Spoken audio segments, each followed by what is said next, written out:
Before I rip this product a new one, let's first look at some of the good things about it. And before getting started, these are the people that received packages from me probably already. I've sent out a lot more boxes than this. I'll put up more names in the next video, but I'm sending all the things that I have out to my Patreons.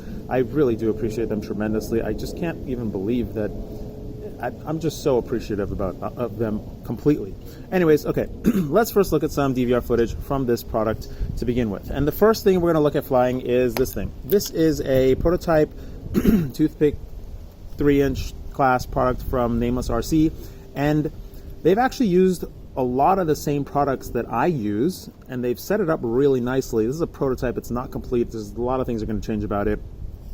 However, there's a couple things I really dislike about it. But anyways, what you're seeing fly right now is this quad, and it's an unusual day in LA where we actually have weather. We had a very torrential downpour this morning, and now it's very, very windy. So you're seeing a lot of wobbles in the quad, which I'll talk about more in the DVR footage. Well, actually, I'll talk about that later. So this is this quad, and then I flew this thing, which is my upcoming, I won't show you the motors so much. We're looking at motors.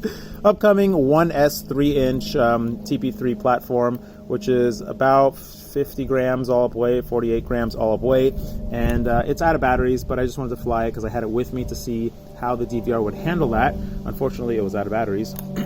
So that also had problems in the wind because it was a very windy day, so you see those bubbles. This is a totally stock tune. I haven't tuned it at all. I'm sure you can get it a lot better. I'm sure you get both of those quads a lot better. And now let's look at this quad. So this is my TP3. I have been doing a lot of development on the TP3 since everything sold out, and I've just not been able to get any more stock of anything because these companies claim to be swamped with pre-Chinese New Year's stuff, even though Chinese New Year is like the end of January or something. It's 2.5 months they're swamped with things, so they can't get anything out.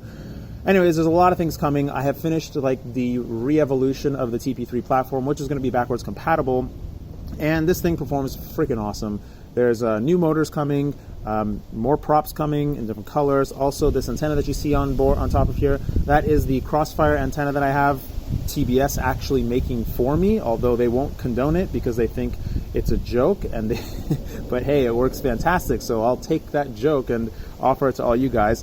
And yeah, so there's a lot more coming with this quad, but now let's talk about a lot more coming with this quad. It's really cool. Let's talk about the actual power play now. So you're watching video from the power play, me flying around. Now let's add video from the Fat Shark DVR as well as the Nameless RC DVR VTX, which is on board the TP3 thing that I showed you, and you can see clearly the difference between them. I mean, from a YouTube standpoint, I mean, you're pretty much going to see the same thing. You can't really tell them apart. But if you edited and rendered each one individually, you would actually be able to tell there is quite a difference. And the main significant improvement with the power play headplay, almost headplay, that's so long ago, with the power play is that you are getting 60 frame per second footage.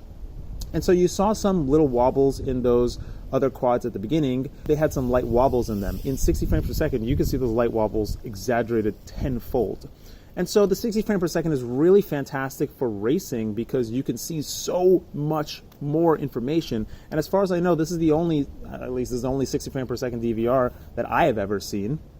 And the video is generally great. It's about the same quality as the Fat Shark when you render it and finish it, but if you do edit and process the video file on its own, you can get better than Fat Shark. The problem is that it's still a transmission, and the power play, the power play does plug into the goggles, so it's not getting the footage directly off the camera. The DVR footage on board the quad itself, you can actually get better looking video from it with some post-processing as well. And that's because there's no transmission, there's no static, there's nothing involved with it. And for one thing, you don't have the static that's screwing up your compression, so it doesn't get all screwed up and all blobby. It just has one smooth piece of video file to deal with. And the actual picture quality does look a little bit better. And that's not interesting, actually, because it's just a transmission, and that's why it looks better. But if you look at the actual files, the file format, or the file that's coming off the power play, is more than double the size of the DVR file that's coming off the quad, and that does actually make sense since the power play is running at twice the frame rate. the file that's coming out of the Fat Shark DVR is actually only a third smaller than the PowerPlay DVR, which none of this really makes a difference. Onboard DVR still looks better if you're rendering it at 30 frames per second.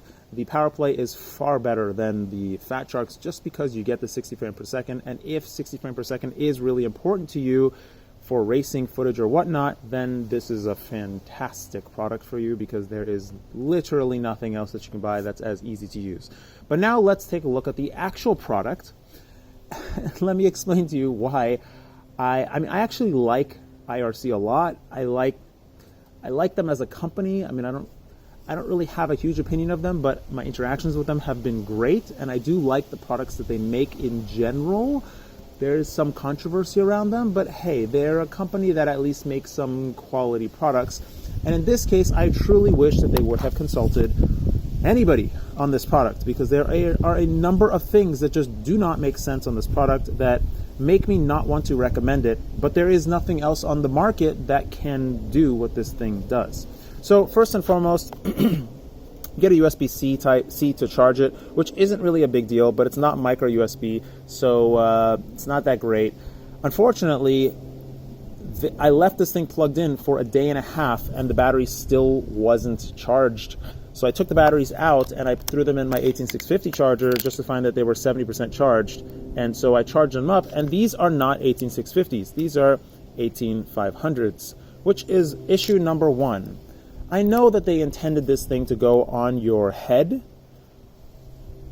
but 18500 is not standard in the industry. We don't have 18500s. Maybe a lot of vapors out there might, but for us, we use 18650s.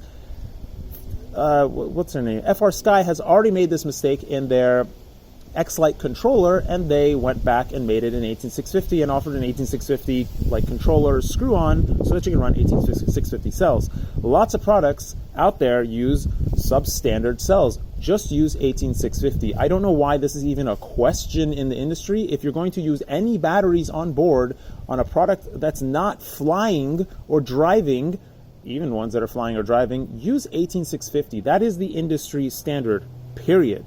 So that's ginormous issue number one.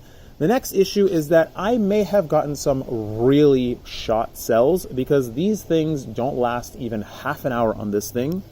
You literally turn it on and it says 90% battery, and then when it starts recording, it drops to 80% battery, and heaven forbid you want to plug it into your goggles to actually power your goggles, because it is called the PowerPlay.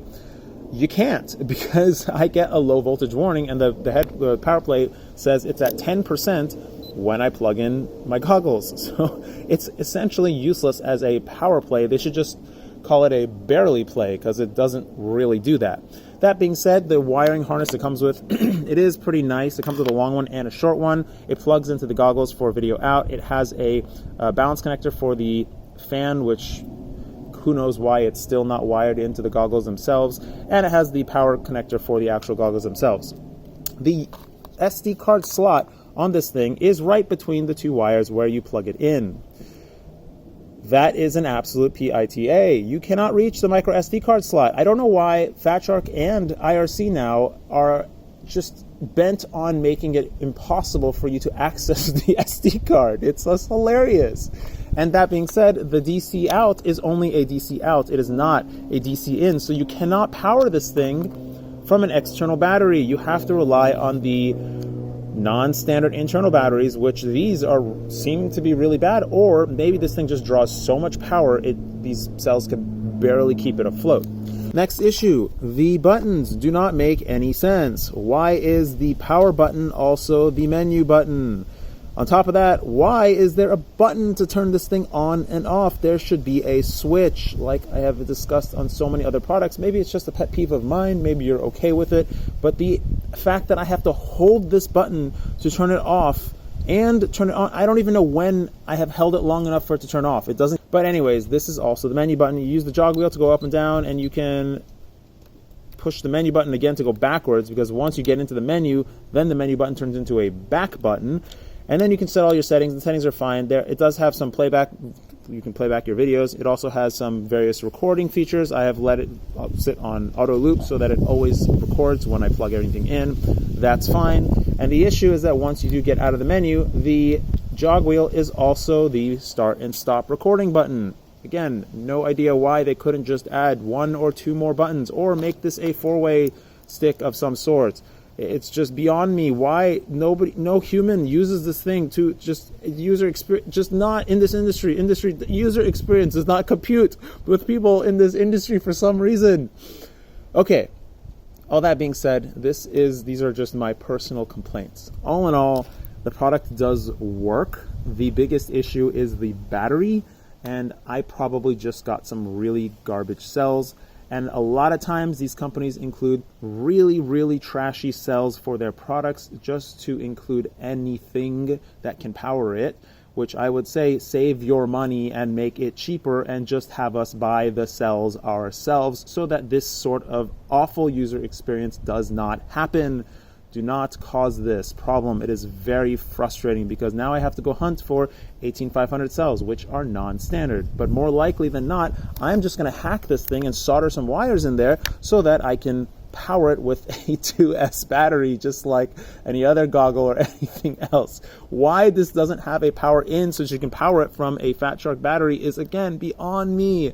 But one reason why they may have decided not to go with 18650 cells is because it does have a little adapter to sit on your goggles, to which I would say is not a good idea because this thing is not light. It is very annoying to sit on your goggles, and having a wire strapped to your goggles is also very aggravating because it's in your way constantly when you try to move around, even if you throw it in a pocket. A lot of you guys are used to that, and that's totally fine because you run a giant battery on your Fat Sharks because you don't want to deal with just unplugging anything, just leave it plugged in all the time because Fat Shark doesn't have on-off buttons. I mean, it just gives me a headache to just look at this stuff and just think, look, the plastic is nice, the design is nice, there's all this like engineering into it, but they don't even think of the minor things that make all the difference to the user experience. That's my rant on this product. Hope it was interesting. Take care. Floss your teeth. Bye.